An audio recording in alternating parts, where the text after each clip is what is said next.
गणपती बाप्पा मोरया। गणपती बाप्पांचं नाव घेऊन मी आजच्या ह्या नवीन व्हिडिओला सुरुवात करते। यंदा बुधवारी म्हणजेच 3 सप्टेंबरला आली आहे परिवर्तिनी एकादशी। भाद्रपद महिन्याच्या शुक्ल पक्षातील एकादशीला परिवर्तिनी एकादशी म्हणतात। तिला जलझुलिनी एकादशी किंवा डोल ग्यारस या नावानेही ओळखले जाते। धार्मिक मान्यतानुसार भगवान श्रीकृष्णाने जन्मानंतर प्रथमच या दिवशी करवट घेतली होती, म्हणून या एकादशीला परिवर्तिनी असे नाव मिळाले। या दिवशी विविध समाजातून डोल म्हणजेच झाकी काढण्याची परंपरा आहे। या दिवशी आयुष्यमान योग, सौभाग्य योग आणि श्रीवत्स्य असे 3 शुभ योग निर्माण होत आहेत। त्यामुळे या एकादशीचे धार्मिक व आध्यात्मिक महत्त्व आणखी वाढले आहे। या व्रतामुळे भक्तांना आयुष्यवृद्धी, सौभाग्य आणि विष्णू कृपा लाभते असे म्हटले जाते। तसेच या शुभ योगांमध्ये लक्ष्मीनारायणाची पूजा केल्याने व्यक्तीची प्रत्येक इच्छा पूर्ण होते। शास्त्रामध्ये या व्रताला खूप महत्त्व देण्यात आले आहे। असे मानले जाते की या व्रताच्या दिवशी व्यक्तीने व्रत केल्याने जाणून बुजून किंवा अजाणतेपणे केलेले सर्व पापे नष्ट होतात, त्याचबरोबर मोक्ष प्राप्त होतं। हे व्रत केल्याने व्यक्तीच्या घरामध्ये सुख समृद्धी येते आणि जीवनात सौभाग्य वाढतं। जे भक्त हे व्रत भक्ती आणि श्रद्धेने पाळतात त्यांना 1000 अश्वमेध यज्ञासारखे पुण्य फळ मिळते। या दिवशी भगवान विष्णू सोबत वामन अवताराची ही पूजा केली जाते। मान्यतानुसार वामनाची पूजा केल्याने व्यक्तीच्या जीवनातील सर्व दुःख आणि कष्ट दूर होतात। धार्मिकदृष्ट्या हा दिवस अतिशय महत्त्वाचा असल्यामुळे या दिवशी काही प्रभावी उपाय आणि सेवा देखील केल्या जातात। आणि म्हणूनच परिवर्तिनी एकादशीच्या दिवशी तुम्ही व्रत नाही केलं तरीही चालेल, पण गाईला खाऊ घाला ही एक वस्तू, ही वस्तू खायला दिल्यामुळे आपल्या जीवनामध्ये असणारा प्रखरातला प्रखर, पितृदोष, ग्रहदोष, शत्रुपीडा तर दूर होणारच आहे, पण आपल्या 7 पिढ्यांचं दारिद्र्य नष्ट होऊन आपली कितीही कठीणातील कठीण इच्छा ही साक्षात श्रीहरी विष्णू पूर्ण करणार आहेत। अतिशय प्रभावी अशी ही सेवा आहे। तर ती कोणती वस्तू खायला द्यायची, कोणत्या वेळेत खायला द्यायची आहे, त्याबद्दल सविस्तर आणि महत्त्वाची अशी माहिती मी तुम्हाला या व्हिडिओमध्ये देणार आहे। तर व्हिडिओ पूर्ण पहा आणि जर तुम्ही माझ्या चॅनलवर नवीन असतील तर चॅनलला सबस्क्राईब करा आणि शेजारी बेल आयकॉनसुद्धा प्रेस करा, जेणेकरून तुम्हाला माझ्या नवनवीन व्हिडिओचं नोटिफिकेशन हे मिळत राहील आणि तुम्ही एक पण व्हिडिओ मिस करणार नाही।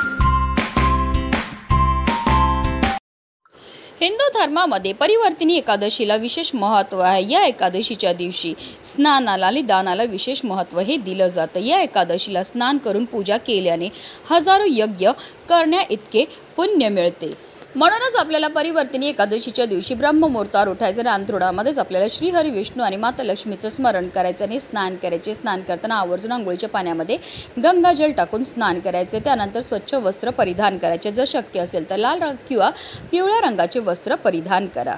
त्यानंतर आपल्याला सर्वप्रथम देवघरामध्ये दिवा हा प्रज्वलित करून घ्यायचा आहे, कारण कोणतीही सेवा किंवा कोणताही उपाय जर आपण अग्नीच्या साक्षीने केला तर ते आपल्याला त्यामध्ये निश्चित सफलताही प्राप्त होत असते। नंतर हातात तांदूळ आणि पिवळी फुलं घेऊन उपवास करण्याचा आपल्याला संकल्प हा करायचा आहे। आता आपल्याला एक तांब्याचा कळश घ्यायचा आहे, त्यामध्ये शुद्ध पिण्याचं पाणी हे भरून घ्यायचं, त्यामध्ये थोडंसं दूध टाकायचं आहे, लाल रंगाची फुलं टाकायची आहेत, थोडेसे तांदूळ टाकायचे आहेत आणि असं हे जल जे आहे ते आपल्याला सूर्यदेवांना अर्पण करायचं आहे। सूर्यदेवांना जल अर्पण करताना ओम सूर्यदेवाय नमः, ओम आदित्याय नमः या मंत्राचा आपल्याला जप हा करायचा आहे। सूर्याला जल अर्पण केल्यानंतर आपल्याला भगवान विष्णूंची पूजा ही करायची आहे। आता जर तुमच्याकडे श्रीहरी विष्णूंचा फोटो असेल तर त्यांना स्वच्छ पुसून घ्या। मूर्ती असेल तर तामणामध्ये घ्या, तामणामध्ये त्यांना तुम्ही जलाभिषेक किंवा पंचामृताने अभिषेक हा करू शकता। जेव्हा तुम्ही अभिषेक करणार आहेत तेव्हा तुम्ही विष्णू सहस्त्रनामाचं पठण करू शकतात किंवा ओम नमो भगवते वासुदेवाय नमः या मंत्राचा आपल्याला जप हा करायचा आहे। जलाभिषेक करून झाल्यानंतर पुन्हा त्यांना स्वच्छ पुसून त्यांच्या स्थानावर ठेवायचं आहे। त्यांना चंदन लावून घ्यायचं आहे, पिवळी फुलं, पिवळी फळं अर्पण करून घ्यायचे। त्याचबरोबर त्यांना सर्वात प्रिय आहे ती म्हणजे तुळस, तर आवर्जून आपल्याला तुळशीचं पत्र अर्पण करताना आपल्या मनातली इच्छा ही बोलायची। असं केल्यामुळे आपली कितीही कठीणातील कठीण इच्छा ही साक्षात श्रीहरी विष्णू पूर्ण करतात। धूप दीप अगरबत्ती ओवाळून घ्यायची आहे, विष्णू मंत्राचा जप करायचा, विष्णू चालिसाचं पठण करायचं आहे, परिवर्तिनी एकादशीच्या व्रतकथेचं पठण किंवा श्रवण करायचं आणि शेवटी आपल्याला आरती ही करून घ्यायची आहे। आणि त्यानंतर आपल्याकडनं झालेल्या कळत नकळत चुकांची आपल्याला क्षमायाचना सुद्धा करून घ्यायची। अशा रीतीने आपल्याला पूजा ही करायची आहे। त्यानंतर आपण दिवसभरामध्ये कधीही गोसेवा जी आहे ती करू शकता, कारण हिंदू धर्मामध्ये गाय, गंगा आणि गायत्रीला अनन्यसाधारण असं महत्त्व आहे. गायीचा जन्म हा समुद्र मंथनातून कामधेनू गायीच्या रूपामध्ये झाला होता. त्याचबरोबर माता लक्ष्मीचा जन्मसुद्धा समुद्र मंथनातूनच झाला होता. म्हणूनच गायीला माता लक्ष्मीचं स्वरूपसुद्धा म्हटलं जातं. गाय 11 रुद्रांची आई आहे, 8 वसूंची कन्या आहे, 12 आदित्यांची बहीण आहे आणि अमृतरूपी दूध देणारी आहे. जो व्यक्ती गोसेवा करतो त्याच्या सर्व इच्छा पूर्ण होतात, पण त्याला मृत्यू पश्चात स्वर्गाची प्राप्ती सुद्धा होत असते. साक्षात श्रीहरी विष्णूंनी सुद्धा आपल्या कृष्ण अवतारामध्ये गोसेवा केली होती आणि म्हणूनच त्यांना गोपाळ हे नाव मिळालं होतं. आणि म्हणूनच आपल्याला सुद्धा आवर्जून परिवर्तिनी एकादशीच्या दिवशी ही गोसेवा जी आहे ती करायची आहे. तर आपल्याला जर गाय तुमच्या घरी असेल तर घरच्या घरी तुम्ही ही गोसेवा करू शकतात किंवा एखाद्या गोठ्यात जाऊ शकतात, गोशालेमध्ये जाऊ शकतात किंवा वाटेत कुठेही तुम्हाला गाय ही भेटणार आहे. गायीजवळ गेल्यावर सर्वप्रथम तिच्या दोन्ही पायावर आपल्याला पाणी हे अर्पण करून घ्यायचे, तिची आरती करून घ्यायची आणि त्यानंतर जी वस्तू आपल्याला गायीला खायला द्यायची ती म्हणजे पिवळी केळी.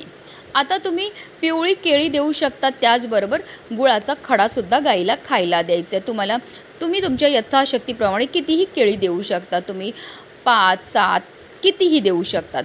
तर गायीला पिवळी केळी खायला दिल्यामुळे आपल्या कुंडलीतील गुरुग्रह हा बलवान होतो आणि जर आपल्या कुंडलीतील गुरुग्रह बलवान झाला तर त्यामुळे आपल्या जीवनामध्ये असणाऱ्या ज्या आर्थिक समस्या आहेत त्यापासून आपल्याला मुक्तताही मिळत असते. तसेच आपल्याला कोणत्याही क्षेत्रामध्ये अपयशाचा सामना हा करावा लागत नाही. तसेच गायीला गुळ खायला दिल्यामुळे आपल्याला ग्रह दोषापासून मुक्ती मिळते. राहू, केतू, शनी, मंगळ दोषापासून मुक्तताही मिळत असते. ज्या मुलामुलींचा विवाह जुळण्यामध्ये समस्या येत असतील त्यांनी आवर्जून गायीला पिवळी केळी आणि गुळ खायला द्यायचं आहे. तसेच योगाने परिवर्तिनी एकादशी आली आहे बुधवारी, म्हणून तुम्ही गायीला अगदी हिरवा चारा सुद्धा खायला देऊ शकतात. गायीला हिरवा चारा खायला दिल्यामुळे आपल्या कुंडलीतील बुध ग्रह हा बलवान होतो आणि जर आपल्या कुंडलीतील बुध ग्रह बलवान झाला तर त्यामुळे आपले निर्णय घेण्याची क्षमता वाढते, ज्यामुळे आपल्याला प्रत्येक क्षेत्रामध्ये यश हे प्राप्त होत असतं. बुध ग्रह हा करिअर आणि नोकरीशी संबंधित आहे. म्हणूनच ज्या लोकांच्या नोकरी, व्यवसाय, करिअरमध्ये समस्या येत असतील त्यांनी आवर्जून गायीला हिरवा चारा खायला दिल्याचा सल्ला हा दिला जातो. गायीला हिरवा चारा खायला दिल्यानंतर आवर्जून आपल्याला तिला पाणीसुद्धा प्यायला द्यायचं आहे. त्यानंतर आपल्याला गायीभोवती 11 प्रदक्षिणा मारायच्यात. प्रदक्षिणा मारताना निरंतर आपल्याला ओम नमो भगवते वासुदेवाय नमः या प्रभावी मंत्राचा जप हा करायचा. 11 प्रदक्षिणा करून झाल्यानंतर आवर्जून आपल्याला गायीच्या पायाखालची थोडी माती उचलायची आणि तिने आपल्या कपाळावर टिळा हा लावायचा. कारण जो मनुष्य गायीला हाताचा स्पर्श करून प्रदक्षिणा करतो तसेच तिच्या चरणाखालील धूळ मस्तकी लावतो त्याला पृथ्वी प्रदक्षिणेचे व सर्व तीर्थांमध्ये स्नान केल्याचे पुण्य हे प्राप्त होत असतं. आता जर गाय स्पर्श करून देत असेल तर आवर्जून तिच्या पाठीवर आपल्याला हात फिरवायचे आणि आपल्या मनातली इच्छाही बोलायची. अतिशय प्रभावी अशी ही गोसेवा केल्यामुळे आपल्या जीवनामध्ये असणारा प्रखरातला प्रखर पितृदोष, ग्रहदोष, शत्रुपीडा तर दूर होणारच आहे, पण आपलं 7 पिढ्यांचं दारिद्र्य नष्ट होऊन आपली कितीही कठीणातील कठीण इच्छा ही साक्षात श्रीहरी विष्णू पूर्ण करणार आहेत. म्हणूनच व्हिडिओ जास्तीत जास्त लोकांपर्यंत शेअर करा, जेणेकरून प्रत्येकाच्या आयुष्याचं कल्याण हो हेच मनामध्ये इच्छा. श्री स्वामी समर्थ. जय जय स्वामी समर्थ. गणपती बाप्पा मोरया.